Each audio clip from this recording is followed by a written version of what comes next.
Evelyn stood at the entrance of Belmont's, her fingers tightening around her clutch as the soft hum of laughter and clinking glasses spilled from the dining room. Under the golden glow of chandeliers, her family reveled in celebration, perfectly framed in the window seat she used to dream of claiming. Before the maitre d' could ask her name, her mother's voice sliced through the air, sharp, familiar, and cold. "Oh, there she is, finally." All eyes turned. Her heels echoed against the marble floor with every step, poised, unflinching, in a tailored black dress that whispered elegance. At the table sat her mother, cousin Andrew, and his wife Victoria. The best table in the restaurant, and no seat reserved for Evelyn. Andrew leaned back smugly, his voice loud enough for the room. "This table's for family. Try outside." Laughter flickered from neighboring tables, discomfort tightening like a noose. "Don't take it the wrong way," Victoria added, her smile too sweet to trust. Evelyn said nothing. Instead, she dragged a chair from a nearby table, the scraping legs an audible defiance in the soft-lit room. Her mother didn't look up. Once a formidable woman, Margaret Harrington now sat diminished by grief, silence, and Andrew's arrogance. "You're late," she muttered. "Traffic," Evelyn lied. In truth, she'd spent 20 minutes outside debating whether to walk in at all. As they resumed their laughter, Evelyn drifted back to 4 years ago. Cardboard boxes, an empty bedroom, her father's cold judgment as he dismissed her dreams. She had left that day for a studio apartment where the kitchen table became her desk, and survival meant microwave dinners and 18-hour workdays. When her startup landed its first 6-figure deal, she didn't call home. Instead, she toasted with 2 interns, celebrating belief born in solitude. Andrew snapped his fingers, jolting her back. Earth to Evelyn. She blinked. "Yes?" "We've been talking about St. Bart's," Victoria said, her bracelet catching the light. "The Rothschilds were staying at our resort." Evelyn smiled politely, her silence sharpening beneath the surface. Let them revel in their illusions. What they didn't know, what none of them had bothered to ask, was that the very chair she dragged across the floor tonight represented more than defiance. It represented power, quiet, earned, and entirely her own. I take a slow sip of water, the chill grounding me as I sit in a room that smells faintly of truffle oil and expensive wine, surrounded by people who call themselves family. 3 days ago, my mother broke months of perfunctory check-ins with a call that carried more desperation than affection. "It's been so long, sweetie. Everyone misses you." And though I knew better, a part of me still ached for a seat at the table. Now, under the flattering glow of Belmont's chandeliers, I watch Andrew's new Rolex flash with every smug gesture, and Victoria's designer purse sits like a trophy on the spare chair, one that wasn't intended for me. Their conversation is an endless carousel of luxury resorts and overpriced indulgences, spoken with the urgency of people trying to impress themselves. I don't speak. I listen. I observe. When the waiter arrives, Andrew taps the menu theatrically. Wagyu Rebbe, and the 2015 Bordeaux. Life's too short for cheap food. Victoria orders lobster and champagne with a flourish. My mother fidgets with her napkin, her silence a quiet endorsement. And then it clicks. The reason I was invited. They're not celebrating me. They need me. I cradle my coffee mug and watch the show unfold, each extravagant order a breadcrumb on the trail of their unspoken financial distress. Andrew regales the table with another too-polished real estate story, his voice drowning mine each time I try to speak.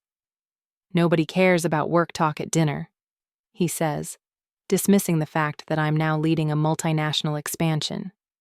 When Victoria asks if I ever leave my office, masking the jab with a compliment. She doesn't wait for an answer, diving instead into tales of spa treatments and self-care. My mother tries to smooth the tension with a forced smile and a hopeful, "Let's all just enjoy being together," but the strain is obvious. Then she says something that lands like a slap. "Oh, Andrew, tell Evelyn about that Italian place we tried last month, the one with the Venetian chandeliers." Last month? We try to do this monthly, Victoria says, inspecting her nails. Family dinner, it's tradition. And just like that, the illusion shatters. A tradition I was never told about. A table I was never offered a seat at. I set down my fork, my appetite gone, my mind sharper than it's been in weeks. This isn't a reunion, it's a transaction. And I've just realized I hold all the leverage. Well, you're always so busy running your little company and all, Andrew quips, his voice soaked in condescension. The word little lands like a slap, but I don't flinch. I straighten just enough to remind him who I've become.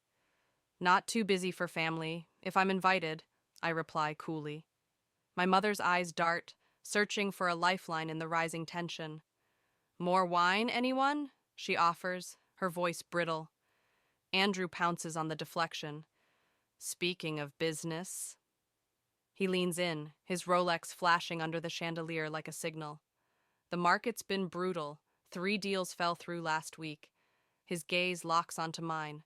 Not everyone's swimming in success. The performance is transparent. The manufactured struggle, the calculated mention of financial hardship, the carefully staged victimhood. Victoria leans in sweetly. That Mercedes you wanted might need to wait, love.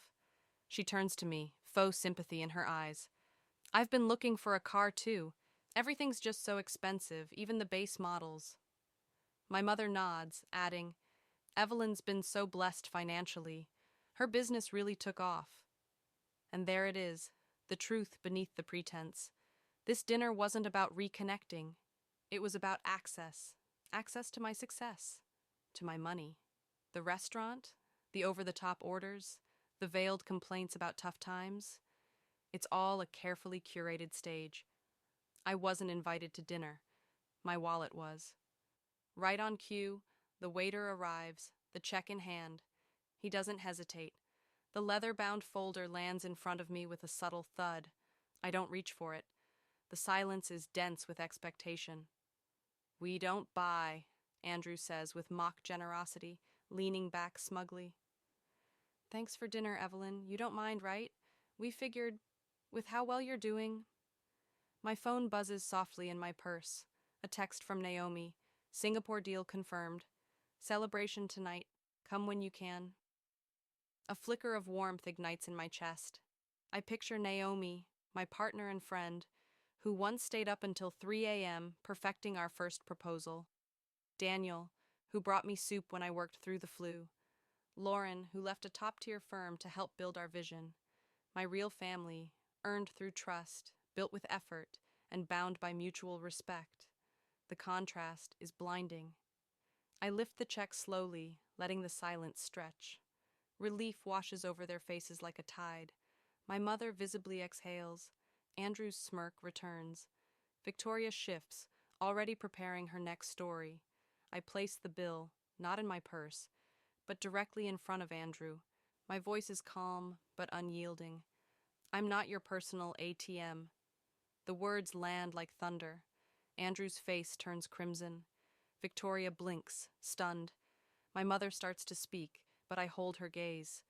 You can help them out, can't you? She pleads, her voice slipping into the tone she used when I was young, when guilt was currency. We're family. The word tastes bitter now. In their eyes, family is a transaction. I give, they take. My success is community property. My exhaustion, irrelevant. But I've learned. Family is not entitlement. It is earned loyalty. It is respect. It is showing up without keeping score. I push my chair back and stand. Enjoy your evening, I say, turning without another glance. Outside, the city hums with possibility. I head to where I belong, not to those who see me as a resource, but to those who see me as me. Yes, we are family, I say calmly, my voice steady as the air thickens with tension. Which is why I deserve the same respect you'd give anyone else at this table.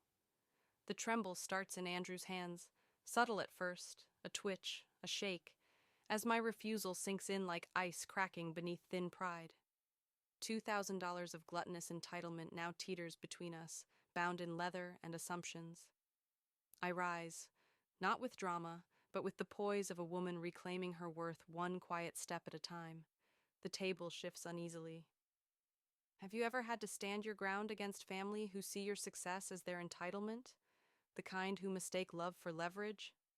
Across the linen-covered battlefield, Andrew's face drains from smugness to disbelief as I make no motion toward the check. His voice spikes, sharp and defensive. You can't be serious. You make more than all of us combined. I sip my coffee slowly, letting its bitterness underscore the moment. That's irrelevant, I reply. I didn't order the lobster or the 2015 Bordeaux. Frinny leans forward, her tone sugary but sour underneath. We wouldn't have ordered all this if we knew you'd be so petty. Her manicured hand flutters toward the wine and dessert like a magician revealing a disappearing act. My mother reaches out, her voice trembling. Maybe we split it. You take half, we'll figure out the rest. The manager approaches, concern draped behind a smile. Everything all right here? His eyes flick between faces like a referee in a match that's gone too far. And still, I remain composed, even as the crashing waves of disappointment, grief, and old resentment stir within me. We planned this dinner for weeks, Andrew mutters, quieter now. You never call Mom back. You're always too busy. I raise my gaze, unflinching. You could have asked, not manipulated. Victoria scoffs, her mask cracking. You never show up unless there's something in it for you. The irony almost makes me laugh. I was there, I count off. The last 3 Christmases, Dad's memorial, your housewarming, alone, unacknowledged. My mother's napkin trembles in her hand as she wipes away a tear. We just thought, you wouldn't mind helping. Things have been hard. Her voice softens, a crack in the armor. I lean in. Hard how? And then it spills. Andrew stares at his plate as he mutters, I lost my job. 3 months ago. The illusion fractures. Victoria jumps in, still clinging to image. He's been looking. But appearances matter, you understand. The Rolex, the luxury bag, the vacation photos, they were all a crumbling set piece. Our credit cards are maxed out, she adds in a whisper, and there it is, the truth, laid bare beneath designer facades and overpriced wine. I was never the guest. I was the emergency exit, the golden goose, the rescue plan.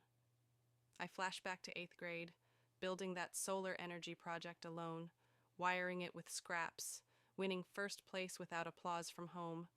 I've been proving myself ever since. And still, it was never enough to be respected. Only useful. I look around the table. The silence is heavy, expectant, but I will not play their savior, not anymore. I tuck my chair in, slowly, calmly. I hope things turn around for you, I say. But you'll have to figure this one out yourselves. And with that, I leave them staring at the bill they hoped I'd carry, leaving behind their expectations and stepping finally into my freedom. My parents didn't attend my high school graduation. They were too busy celebrating Andrew barely passing algebra.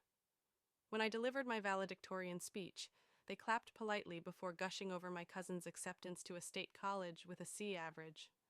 While I worked 2 jobs to put myself through school, they posted Cancun vacation selfies captioned, "Wish you were here, Evelyn, but we know how dedicated you are to your studies." That Christmas, when I had just launched my business, Andrew announced to the family, "Evelyn's playing entrepreneur now. Let's see how long until she comes back to the real world."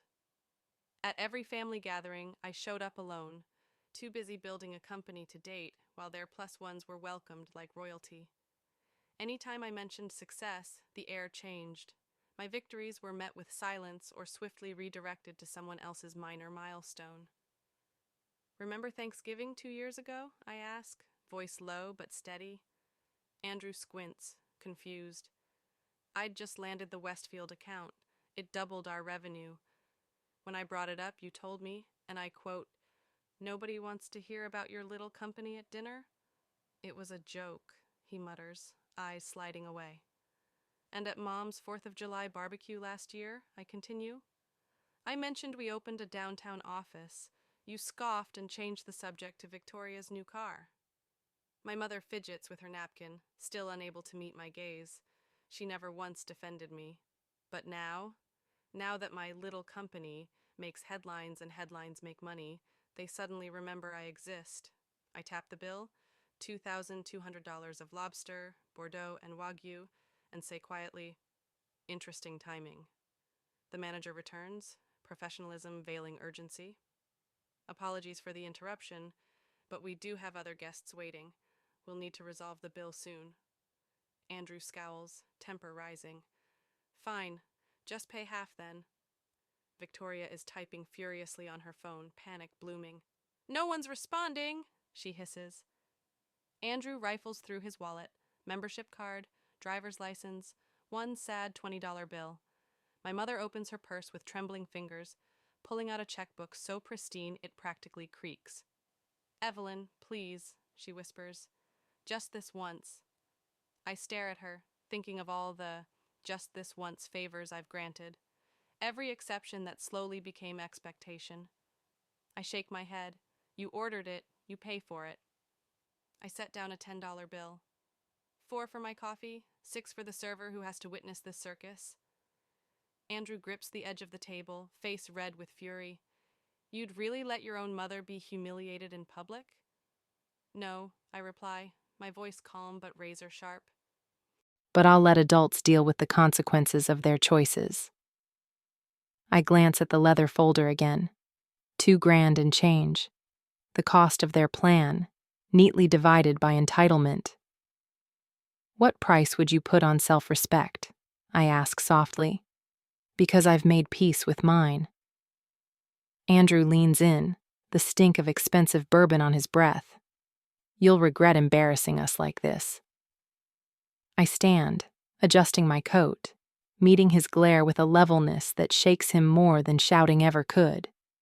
"No," I say. "I think I'll remember it as the night I stopped paying for people who never clapped when I was winning." And with that, I walk away, unburdened, unbought, and finally, unbound. His voice, low but razor sharp, slices through the pretense like a scalpel, designed not to disturb the other diners, but to wound precisely where it counts. The warmth of family has evaporated, replaced by a brittle tension that crackles in the air. Victoria's tears begin their descent with cinematic perfection, slipping down her cheeks in carefully rehearsed sorrow that somehow spares her mascara. "I can't believe you'd do this to your own family," she breathes, her voice catching on the word family like a hook in flesh. Across the table, Mother clutches her ruby pendant, twisting it again and again, casting flickers of red across the white linen like guilt made visible. "Evelyn, please," she whispers, eyes averted. "After everything we've done for you." The words hang in the air, hollow and echoing. I search my memory for anything they've done for me besides offer affection wrapped in obligation, love with strings so tightly knotted they left bruises. The unity they wore like armor when I walked in has begun to fracture. Andrew, clinging to the illusion of control, slaps his credit card onto the leather billfold with smug flourish. The manager's return is quiet but deadly. "I'm sorry, sir. This card has been declined." Color rises in Andrew's face. He fumbles for another, then another. Each swipe brings the same result. Victoria, pale beneath her foundation, rummages in her designer purse with trembling hands, offering her card. Declined. I watch, silent, coffee cooling in front of me. This was their trap. a show of wealth with a check meant for me. But now, watching them unravel under the weight of their own performance, something solidifies in me. I reach for my wallet and calmly place a 5 beside my untouched coffee, followed by a 20. For my coffee, I say evenly, and a tip for the server. 3 heads snap toward me, each wearing a different shade of panic. Andrew opens his mouth, but the look I level at him stops the words dead. I'm just letting everyone take responsibility for their own choices, I say, voice calm and certain. We all make decisions. We all live with the consequences. I rise. The tension slips from my shoulders like a coat I no longer need. For the first time that night, I feel tall, not because of heels, but because I've stopped carrying their weight. The manager, now hovering with quiet urgency, suggests, "Perhaps there's someone you could call." Andrew stiffens and stalks away, phone pressed to his ear. The act of calling for help more humiliating than the bill itself. Victoria begins unclasping her tennis bracelet, hands trembling, then removes her earrings, stacking her jewelry on the table like an offering. Behind me, my mother stands. Evelyn. Her voice is softer now, stripped of performance. She follows me a few paces, her eyes wide, vulnerable. Please reconsider. Just this once. We'll work it out later. First turn. Her expression holds something real now. Fear, not of money, but of losing her last thread of control. This isn't about money, I say gently, but with unshakable finality. It's about respect. I won't be used. Not by strangers, not by friends, and not by family. She flinches, as if struck, but I don't apologize. Some truths need to land hard to be heard, and this one has been waiting far too long. As I catch my reflection in the restaurant's gilded mirror, I see a woman standing tall, composed, clear-eyed, and finally unburdened by the weight of old obligations. For the first time in years, I recognize her as myself. Tomorrow, I'll sit with people who value my voice, my team, my chosen family, those who build with me, not on me. As I near the exit, my mother reaches for my elbow, her voice a whisper of what it once was. Please don't leave like this. Her eyes, nearly identical to mine in color but not in conviction, search for a kindness she's unsure still exists. I place my hand gently over hers, the papery texture of her aging skin a reminder of time's passing. This pattern ends now, I say, my voice soft but resolute.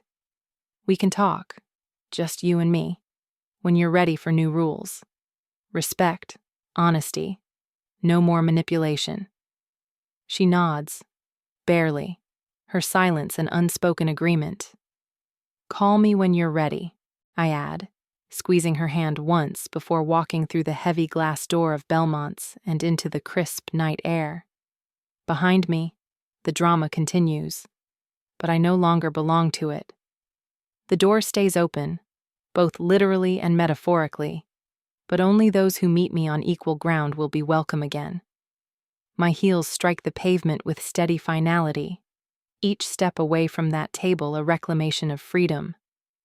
Just as I approach my car, I hear the restaurant door slam open behind me. Evelyn! Andrew's voice cuts through the night like a whip. I don't stop. My key fob is in hand, and I'm 20 steps from peace. Don't you dare walk away! His footsteps close in fast. You're not part of this family anymore. The words are intended to wound, a final lash meant to pull me back into the fold. 5 years ago, they might have. Now, I slow, but I don't stop. Look at me when I'm talking to you. I pivot, calm and steady, my spine steel beneath satin. Andrew's face is red and twisted in the fluorescent haze of the parking lot. Victoria follows close behind, her designer heels rapping angrily across the asphalt. Diners near the entrance stop to watch. You ungrateful little... He chokes off the insult. Who do you think you are? My voice is even, firm. Someone who just wanted a normal family dinner. The contrast between my composure and his chaos is stark. Victoria reaches us, breathless, her tone shifting. This isn't about dinner, and you know it. In the restaurant doorway, Mother hesitates, caught between bloodlines and the daughter she underestimated. Andrew runs a hand through his hair, a gesture so like our father's that it almost softens me. Almost. But then his expression shifts from anger to calculated concern. Mom has medical bills she can't pay, he says, lowering his voice as if intimacy could disguise strategy. We wouldn't have asked, but it's serious. I look past him. Mother still won't meet my gaze. Of course, this wasn't just about dumping the bill. This dinner was the setup for something bigger. Victoria leans in, voice sweet again. Family helps family, Evelyn. A passing couple slows their walk, pretending not to listen. I wait until they're gone. There are better ways to ask for help than manipulation, I say coolly. If Mom were truly sick, I would have heard it from her, not through theatrics and guilt. Mother finally steps forward, her ruby pendant catching the light. A symbol, once beautiful, now dulled by everything left unsaid. The betrayal cuts deeper than Andrew's arrogance ever could. The moment my mother softly murmurs, "It's just some tests, honey. Nothing to worry about. Insurance covers most of it." I realize she was part of this scheme from the start, using her health as leverage. That's a new low, and it burns. I draw a steadying breath, sifting through decades of memories and disappointments to weigh this present moment. Mom, if you have medical needs, we can talk about that privately, I say, calm but firm. I'm willing to help with real expenses. See? Andrew interjects with a triumphant smirk. She can afford it. I raise a hand. I wasn't talking to you. The words slice through the air like glass. Victoria tries to smooth things over, stepping in with her syrupy voice. We're all family here. But I don't flinch. Supporting family doesn't mean enabling manipulation, I reply. Springing this ambush, hoping I'd quietly foot the bill, that's not love. It's exploitation. I reach into my purse and pull out a business card, holding it out to my mother. Her hands tremble as she takes it. Call me tomorrow. Just you, I say, leaving no room for misinterpretation. Then I turn to Andrew and Victoria. Figure out your own bill tonight. You can't be serious, Victoria gasps, her voice trembling with disbelief. I am. And if Mom wants to have an honest conversation, I'll listen, but I won't be manipulated again. With that, I turn toward the parking lot, feeling their eyes burn into my back. You think you're better than us now? Andrew's voice echoes behind me, sharp and bitter. I pause, considering. Am I better? My life, my business, my independence, none of it came easy. I glance over my shoulder. No, I say quietly. Just different. And that's okay. The words hit with a quiet finality, a stone dropped into still water. Andrew's face goes slack, lips parting with nothing to say. Victoria, drained of performance, sinks onto a bench like a crumbling pillar. My mother stands between us, eyes flicking from me to them, calculating silently. Follow her daughter into something new, or cling to what's familiar, even if it's broken. A car pulls into the lot, headlights sweeping over the scene like a spotlight, freezing us in a tableau of fractured family ties. Evelyn, please, my mother whispers, but she doesn't move. I nod once. My number's on the card. I don't look back as I walk to my car. The cold air stings my lungs, but it feels clean, like renewal. I unlock the door without hesitation. No trembling, no regret. The woman in the car window's reflection looks composed, clear-eyed. Not better, not worse, just finally herself. I sit for a moment, taking one long, grounding breath before driving away. Behind me is more than an unpaid $2,200 bill. I leave behind a lifetime of one-sided expectations, the silent contract of self-sacrifice I never signed. Whether my mother calls tomorrow or never again, I'll sleep peacefully tonight. 3 months later, I stand in my office, framed by a wall of glass as the city stirs beneath me. The morning light hits a photo on my desk. Me at 22, eyes tired but determined, seated at a tiny kitchen table that doubled as my first desk. I brush my fingers across the frame. That girl built this. "Evelyn," says Sophia, my operations director, appearing at the door with a confident smile. "The team's ready." I follow her into the conference room where 6 sharp, dedicated minds look up, each face reflecting something I never found around that restaurant table. Respect earned, not expected. I take my seat at the head of the table, heart steady. "Let's begin," I say, and we do.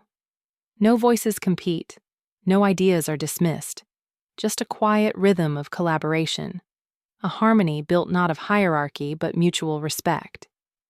This isn't just a company I've built. It's a sanctuary, a chosen family forged from integrity and intention. Across the small cafe table, my mother slides a cup of coffee toward me. "1 sugar, right?" she asks, her hands steadier than they were just a month ago. I nod, a smile tugging at my lips. We've turned these coffee meetings into a new tradition, one quiet step at a time toward healing.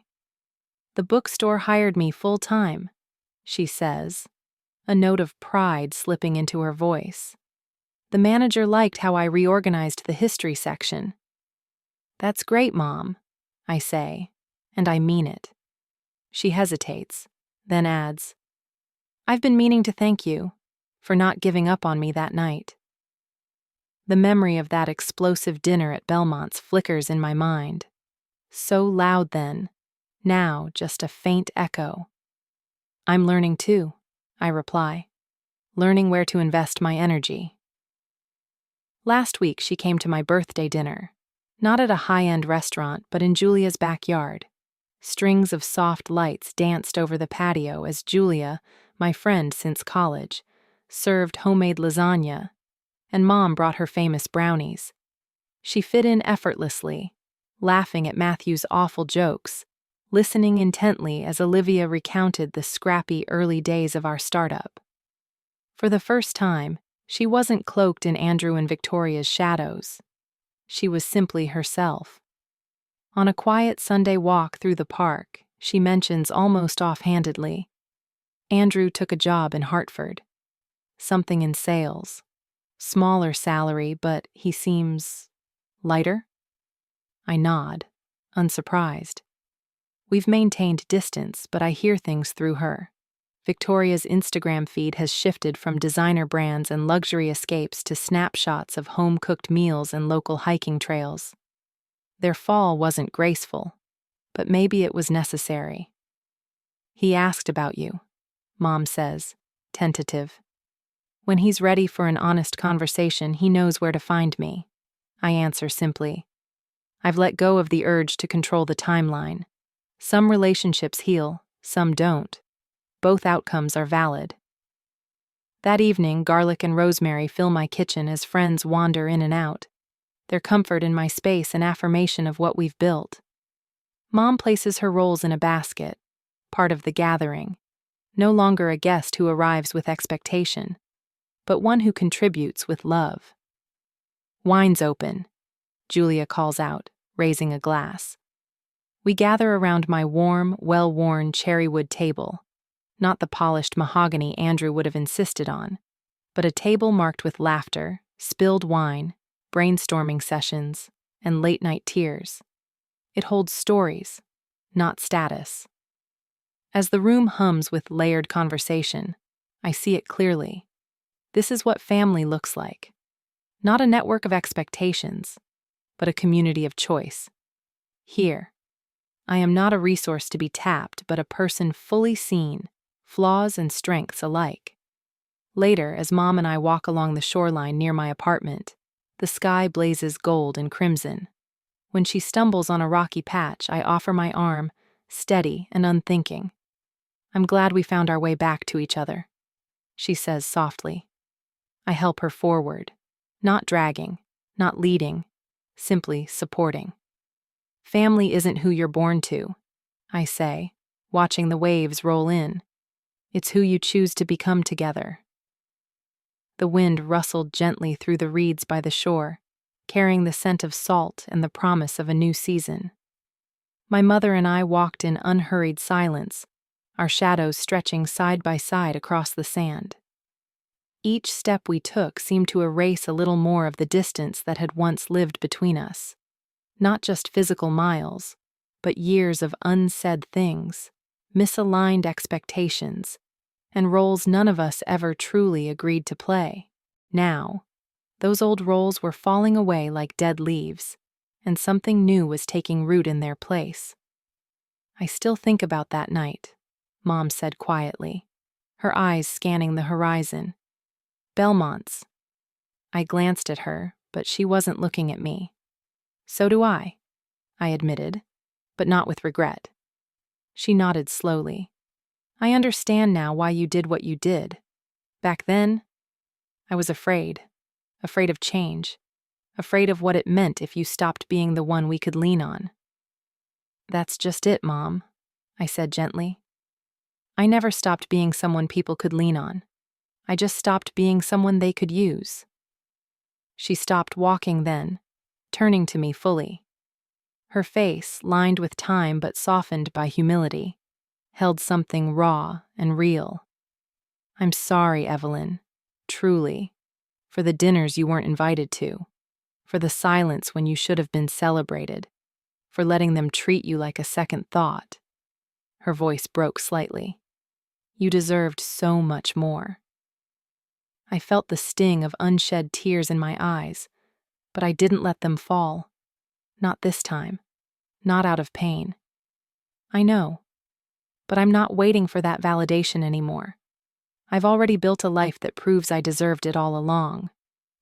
She reached out and took my hand. It was warm, steady. "Thank you for giving me another chance."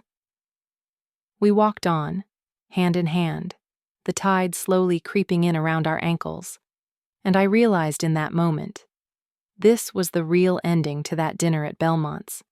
Not the slammed door or the unpaid bill, not the shouting in the parking lot, but here, on this shoreline, under this sky, with two women unlearning old patterns and writing a new story together. Back at home later that night, I curled up on the couch with a cup of tea, watching the city lights flicker through the windows.